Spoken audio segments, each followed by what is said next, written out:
I need to make a decision as to what the big rocks are, the important things are in my life, and then I have to be intentional putting those things in first, because if I don't put those things in first, they're not going to get in there at all.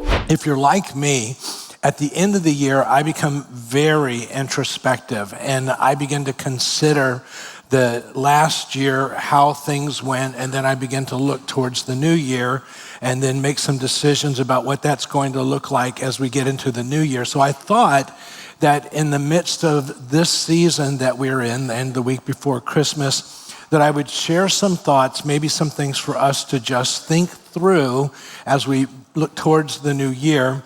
And for some of us, this is going to be by way of reminder, but I'm going to use an illustration that I've used a couple of times through the years, did this several years ago, and this illustration has had a tremendous impact on our family and just how we do life. And I just want to say, as I do this illustration, I'm going to do this illustration right here in front of you, and if you can't see this illustration right here, then just know that on the screen, they have found a much older looking person to assist me in doing this illustration. So just want you to know that as we get into this. So the story is told.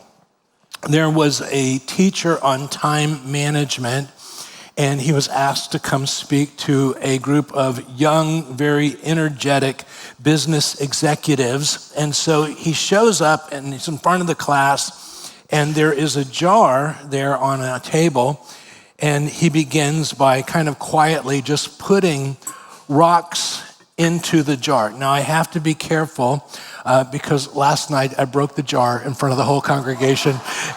It's one of those awkward moments in church, which only I seem to be able to produce. So anyways, so he puts these rocks in and he fills up the jar as he goes and says to the class when he's done, he says, "Is the jar full?" To which the class says, "Well, yeah, it looks full." So then he says, "Well, let's find out." And then he reaches down and he pulls out another bucket. And in this bucket, there's some smaller rocks, and he begins to pour these in.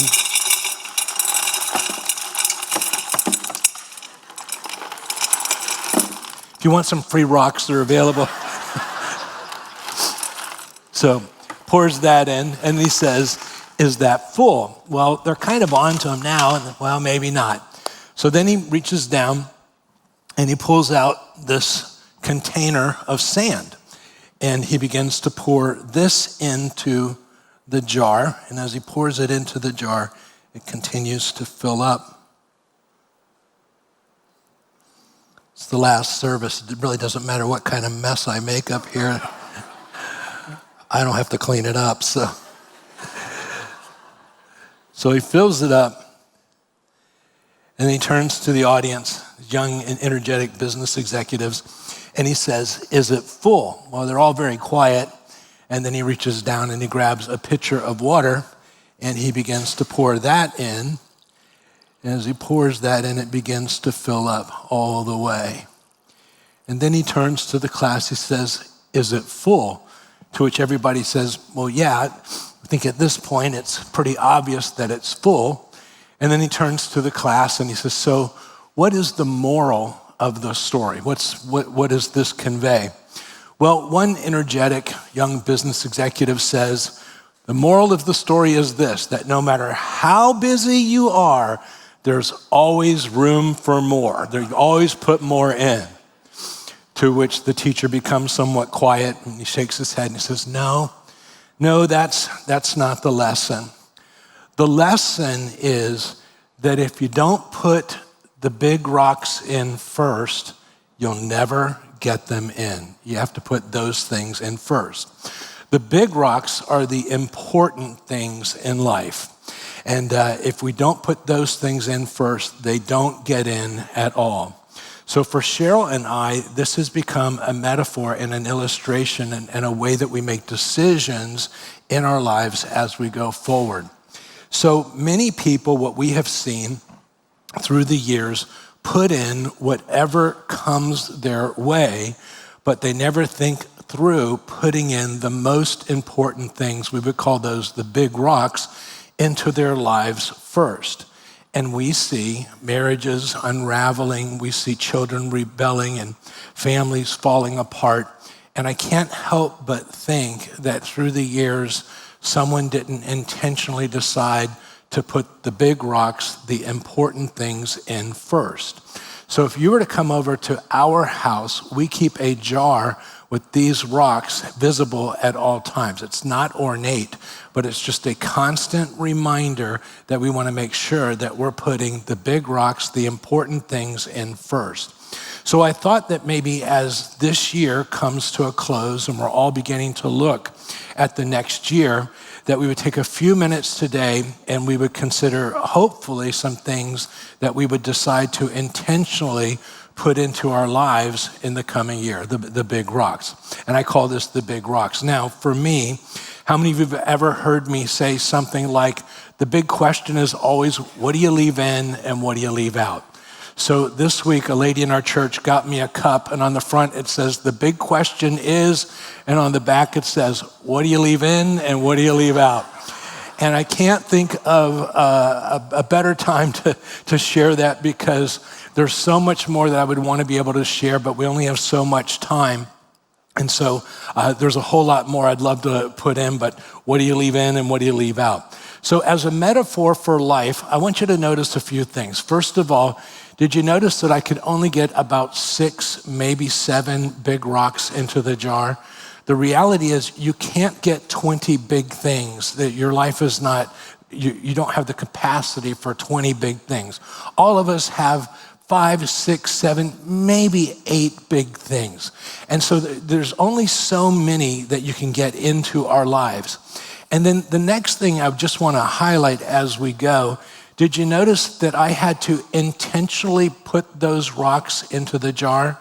Those big things didn't hop in there by themselves. So to get the big rocks in, what I need to do is I need to make a decision as to what the big rocks are, the important things are in my life, and then I have to be intentional putting those things in first, because if I don't put those things in first, they're not going to get in there at all. Sadly, many people never consciously decide what the important things, the big rocks, the big things are in their life, and they don't intentionally put them in first. It's been said that when Jesus came to the earth and he was there in his earthly ministry, at the end of his earthly ministry, not everyone was saved and not everyone was healed, and nor was everyone fed. But we noticed that he was never in a hurry, and he was always at peace, and he was able to say at the end of his life, it is finished. The idea is that he understood what his life was about, and he accomplished that. But again, not everybody was fed, not everyone was healed, and not everyone was saved. It's been said that in life, it's the urgent things, the unimportant things, that scream the loudest when they are first ignored. But the most important things in our life rarely scream the loudest when they are first ignored. The first time that you don't prioritize your marriage, your spouse doesn't scream the loudest. The first time that we don't prioritize our children, they don't scream the loudest. The first time that we don't prioritize our health, it doesn't scream the loudest. It's the urgent things, sadly, the unimportant things that scream the loudest when they're first ignored. But later on, those things that we ignored, the important things, even though they didn't scream the loudest initially, there comes a day when they do. So when I think about the big rocks and putting those things in, I want you to write this down. In 2026, when I set priorities, I'm going to call those the big rocks, it doesn't mean that I do more, but that I do more of what matters most. More of what matters most.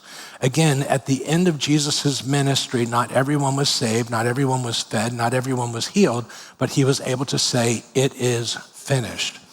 Paul would say it like this there on your outline. He says, live life then with a due sense of responsibility, not as men who do not know the meaning of life, but as those who do.